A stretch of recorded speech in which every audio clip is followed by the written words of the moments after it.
मित्रों, पिछले कालांशों में हम तद्धित प्रकरण में शेषिक प्रत्ययों को करते आ रहे हैं।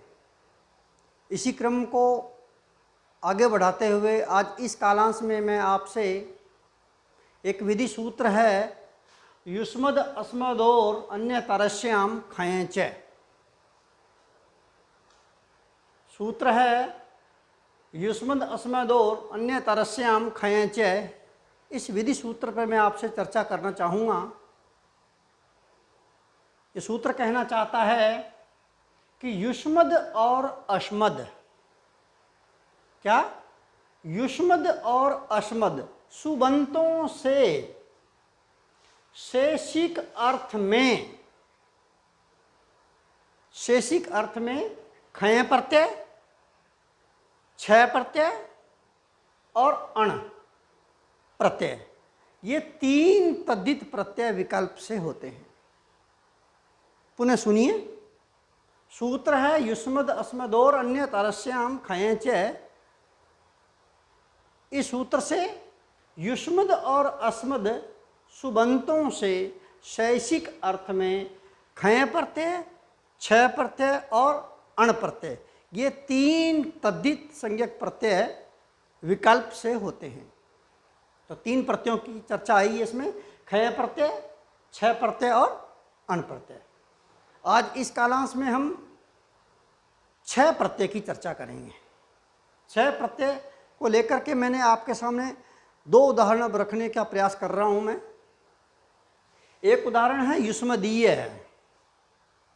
युष्मदीय। इसका लौकिक विग्रह है युव्यो युष्माकम व अयम। लौकिक विग्रह है युव्यो युष्माकम व अयम।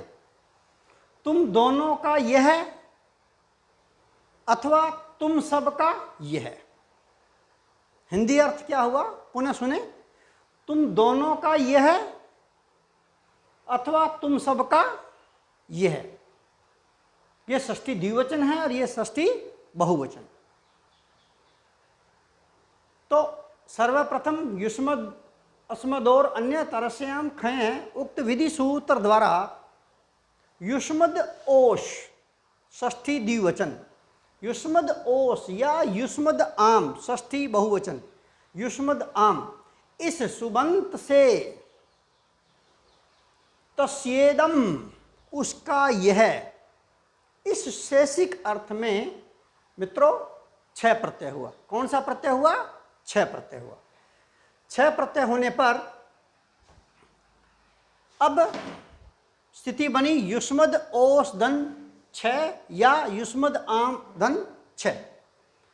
कृतदित समासा सूत्र द्वारा समग्र शब्द समुदाय युष्मद् ओष धन छ या युष्मद् आम धन छ की प्रातिपदिक संज्ञा हो गई। प्रातिपदिक संज्ञा होने के बाद सुप्पो धातु प्रातिपदिकों सूत्र से, सुप्पो धातु प्रातिपदिकों सूत्र से सुप का अर्थात ओस का और आम का, इन दोनों सुप्पों का लोप हो गया। लोप होने पर स्थिति बनी युष्मद् धन छ। स्थिति क्या बनी? युष्मद् धन छ। एक सूत्र है आय नेई नियीय है फैड खेछ गाम प्रत्यादीनाम। पुनः सुने, आय नेई नियीय है फैड खेछ गाम प्रत्यादीनाम। ये सूत्र कहना चाहता है कि प्रत्यय के आदि में स्थित, क्या प्रत्यय के आदि में स्थित छ हलंत को ई आदेश होता है। दीर्घ ई और यह हलंत ये आदेश होता है और छ में से अशेष रह जाता है। छ हलंत को हुआ था ना ई उक्त सूत्र से, तो स्थिति बनी युष्मद् ई धन अ। जब दोनों को मिलाया तो बना युष्मदीय। स्वोजो सूत्र से प्रथम विभक्ति के एकवचन में सु और स हलंत का रुत्व विसर्ग करने पर युष्मदीय प्रयोग सिद्ध होता है। दूसरा शब्द है अस्मदीय है। शब्द है अस्मदीय। इसका लौकिक विग्रह हुआ आवयो अस्माकम व अयम। लौकिक विग्रह क्या हुआ? आवयो अस्माकम व अयम, षष्ठी द्विवचन, षष्ठी बहुवचन।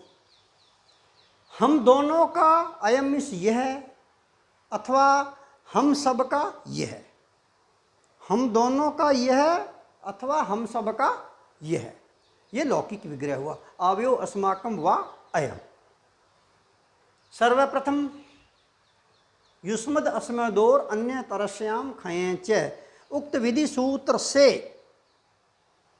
अस्मद ओस या अस्मद आम, षष्ठी द्विवचन षष्ठी बहुवचन, अस्मद ओस या अस्मद आम, इस षष्ट्यंत सुबंत से तस्येदम, उसका यह, इस शेषिक अर्थ में छह प्रत्यय हो गया। छह प्रत्यय होने पर स्थिति बनी अस्मद ओस धन छह और अस्मद आम धन छह।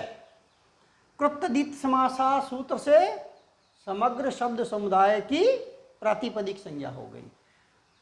प्रातिपदिक संज्ञा होने के बाद सुपो धातु प्रातिपदिकों सूत्र से सुप का लोप हो गया। सुप का लोप होने पर मित्रों स्थिति बनती है अस्मद धन छह। क्या स्थिति बन गई? अस्मद धन छह। अब इसके बाद में अगला सूत्र है आय नेई नियीय फैड ख छ घाम प्रत्यादीनाम। उक्त सूत्र से छह हलंत को ई यह हलंत, और वो भी दीर्घ ई आदेश होता है और छह का ए शेष रहता है अंत में, तो बना अस्मद ई धन छह का ए अंत में आ गया। दोनों को मिलाया तो बना अस्मदीय। सुवोज सूत्र से प्रथमा विभक्ति के एक वचन में सु और स हलंत का रुत्व विसर्ग होने पर अस्मदीय प्रयोग सिद्ध होता है। तो आज मित्रों मैंने आपसे एक विधि सूत्र है शैषिक प्रत्ययों में युष्मद अस्मदोर अन्य तरस्याम खयंच, इस मैंने विधि सूत्र की चर्चा की और इससे संबंधित दो उदाहरण दिए हैं। कौन कौन से? युष्मदीय है और अस्मदीय, और दोनों की मैंने आपको सिद्धि भी करके बताई है। अगले कालांश में हम इसी सूत्र में आए खय प्रत्यय और अण प्रत्यय, इनसे बनने वाले शब्दों की भी मैं आपसे कल अगले कालांश में चर्चा करूँगा। पुनः मिलते हैं। जय हिंद।